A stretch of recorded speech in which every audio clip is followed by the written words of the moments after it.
Last reported at 59th Street, now at 57th. That about wraps it up.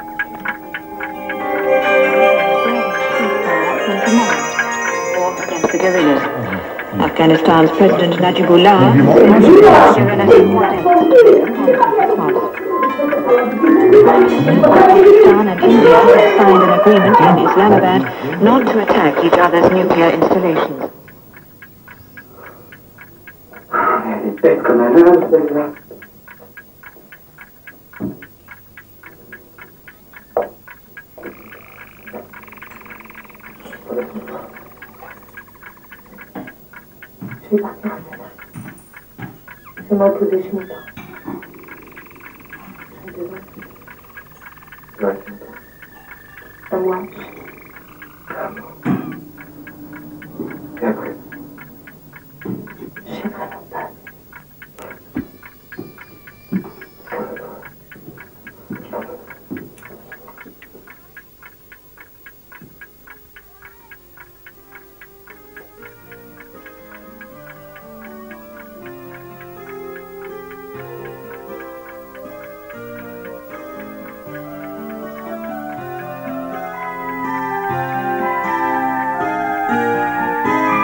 Så kom du endelig, Ludvig. Jeg har ventet dig. Se lidt på billederne, der hænger på væggen.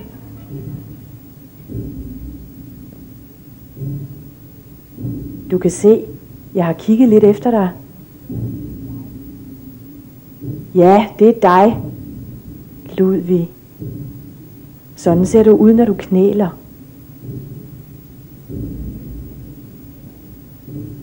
Hvad ser du egentlig foran dig, når du ligger der? Er det kun sten eller hvad? Sten, sten, sten. Ja, det er af dig. Alle sammen. Næsten.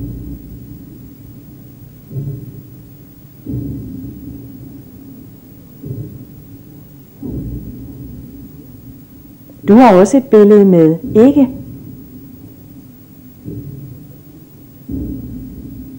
Stil det i stativet der, så vi kan se det. Ja, sådan.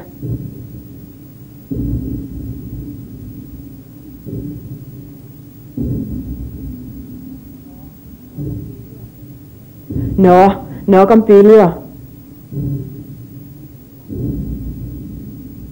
Sæt dig i stolen der. Den kender du jo ikke.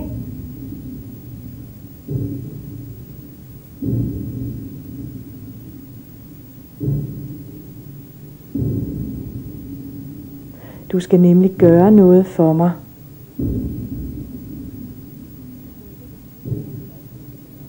På gulvet ved siden af dig står 2 glas. Tag dem op og stil dem foran dig. Det ene glas er fyldt med orm. Levende orm. De skal flyttes nu. Det skal de altid ved denne tid, så det var godt du kom. De skal flyttes fra det ene glas til det andet. Men forsigtigt. De er jo forskellige alle sammen. Tror du orm tænker med begge ender? Tja, hvem ved?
Dag, Ludvig. Jeg kan se, du har sat mine orme fri. Det regnede jeg også med. Det har de ventet på længe. De har ligget tavse og ventende i glasset og betragtet friheden. Ønsket sig tilbage til den sorte muld, ned i mørket og væk fra lyset. Det er deres frihed. Frihed er noget underligt noget.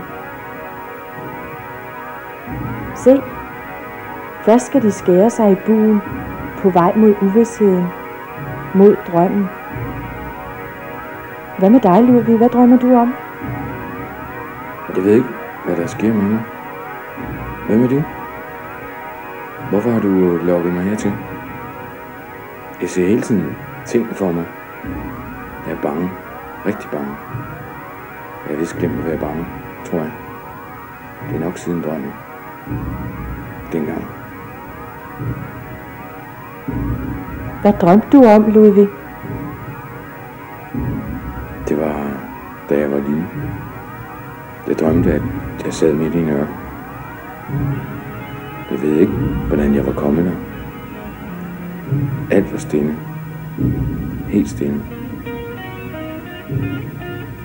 Jeg sad og betragtede stilheden. Den havde farve. Den var blå. Isblå. Og mine hænder og fødder blev tunge. Og det prikkede og stikkede i dem. Jeg tror, det var fordi det varme sand ville ud igennem det. Jeg prøvede at bevæge mig, men kunne ikke.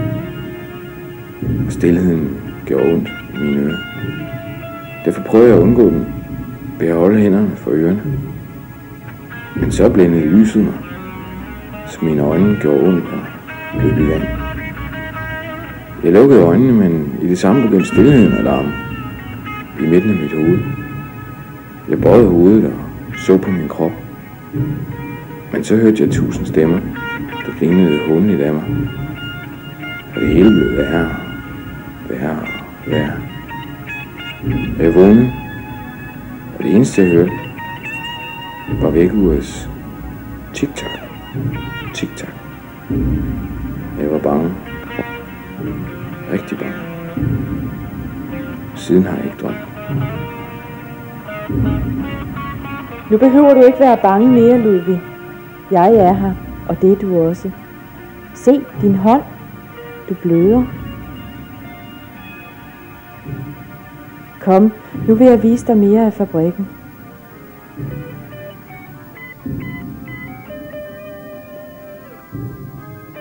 Her bor jeg sammen med mine piger.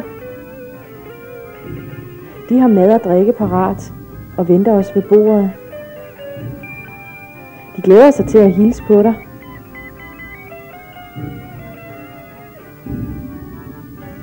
Og når vi har spist, skal du stille dig foran pendulet, der hænger for enden af bordet.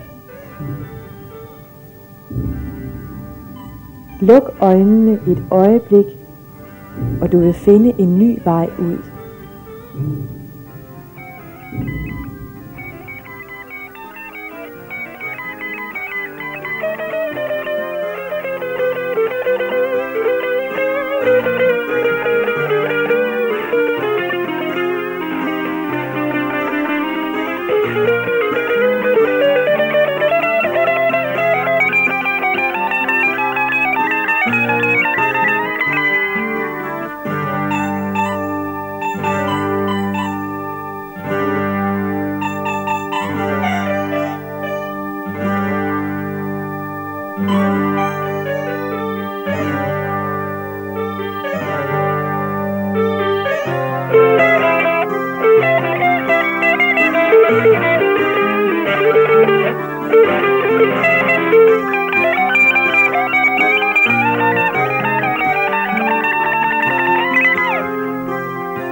Velkommen til mit åbne grav. Når du hører disse ord, vil jeg kun være svage spor. Min aske der på bordet, og min stemme på et bånd. Du vil have mødt mit genfærd. Det står og sørger for, at hun ikke kommer ind. Den blå dame, som går rundt derude og hykler håb. Ja, du har mødt hende, ikke? Det er hendes skyld, at jeg nu sidder her og betragter billederne på væggen. Mit liv i farver, som ringene i vandet, fortæller om sunken sten. Fortæller de om mig. At du kan se med, hvem du så end er. Og det er hendes skyld, at jeg snart må trøste mig med død. Pas på damen, kære ven. Hun forvilder dine sanser. En eneste gang viste hun sig for mig. Men den ene gang bestemte hun mit liv. Hun lod mig høre lyden af en klokke. En ganske særlig klokke. Den havde en klang, som jeg ikke blot hørte med mit øre, men som jeg følte med hele min krop. Den er der stadig, dybt inde i mit hoved. Jeg kan ikke få den væk. Jeg vidste, at jeg måtte eje den klokke. Den havde en magi, som kunne bruges. Og jeg fandt den hurtigt. Og inden længe vidste jeg, at jeg nu besad lyksaligheden. Og verden lå foran mig, som kransekage, der skreg for at få sine ringe bredt af.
Klokken opbyggede jeg den perfekte orden omkring mig selv.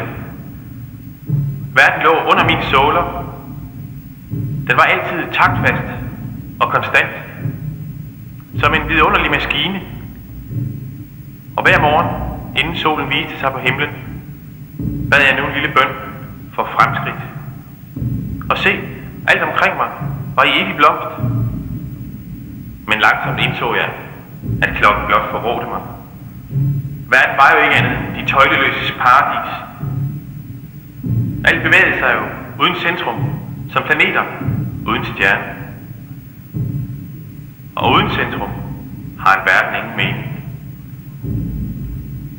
Foran mig så jeg nu kun det tomme rum, som gav genlyd af det kaos, jeg altid havde frygt.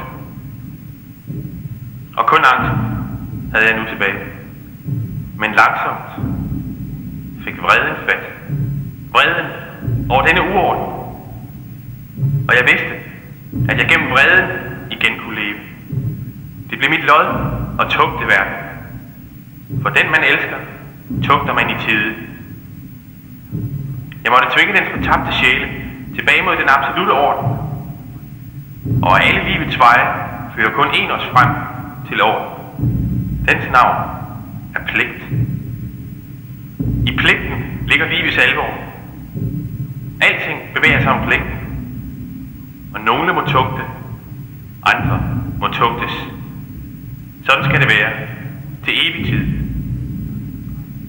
Og foran mig stod de så i lange lige rækker og ventede på min frelse. Og med evigheden ved min side var jeg nu alt frem mod samme lykke.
Tanker blev nu hjemsøgt af en langsom gift.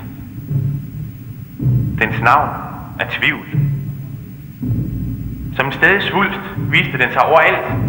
Den skilte mig i to og gjorde min handling svag. Min gamle styrke havde forladt mig, og selv mit indre var nu inficeret af verdens kaos.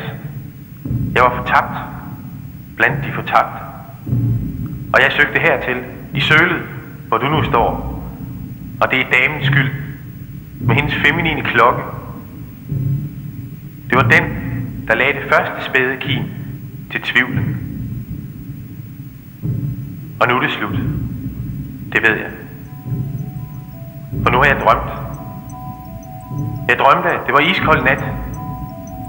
Og foran mig stod en søjle, som søgte plads i himlen. Månen klædte den i blege farver, og for foden lå en engel knust. Dens halve ansigt sendte mig et frosset smil. Jeg søgte ly for kulden under de forrevne vinger, men min tryghed over dette skjul blev straks til angst. For foran mig vendte en skikkelse sig mod mig, og jeg så, at kroppen var min egen, halvvejs tæret bort. De mælkehvide øjne lyste blegt i det svage lys, og væsenet brugte al sin kraft til at hviske: selv i døden vil jeg være ved din side. Jeg strakte mine hænder ud for at nå dets hals og tvinge den sidste rest af liv fra kroppen.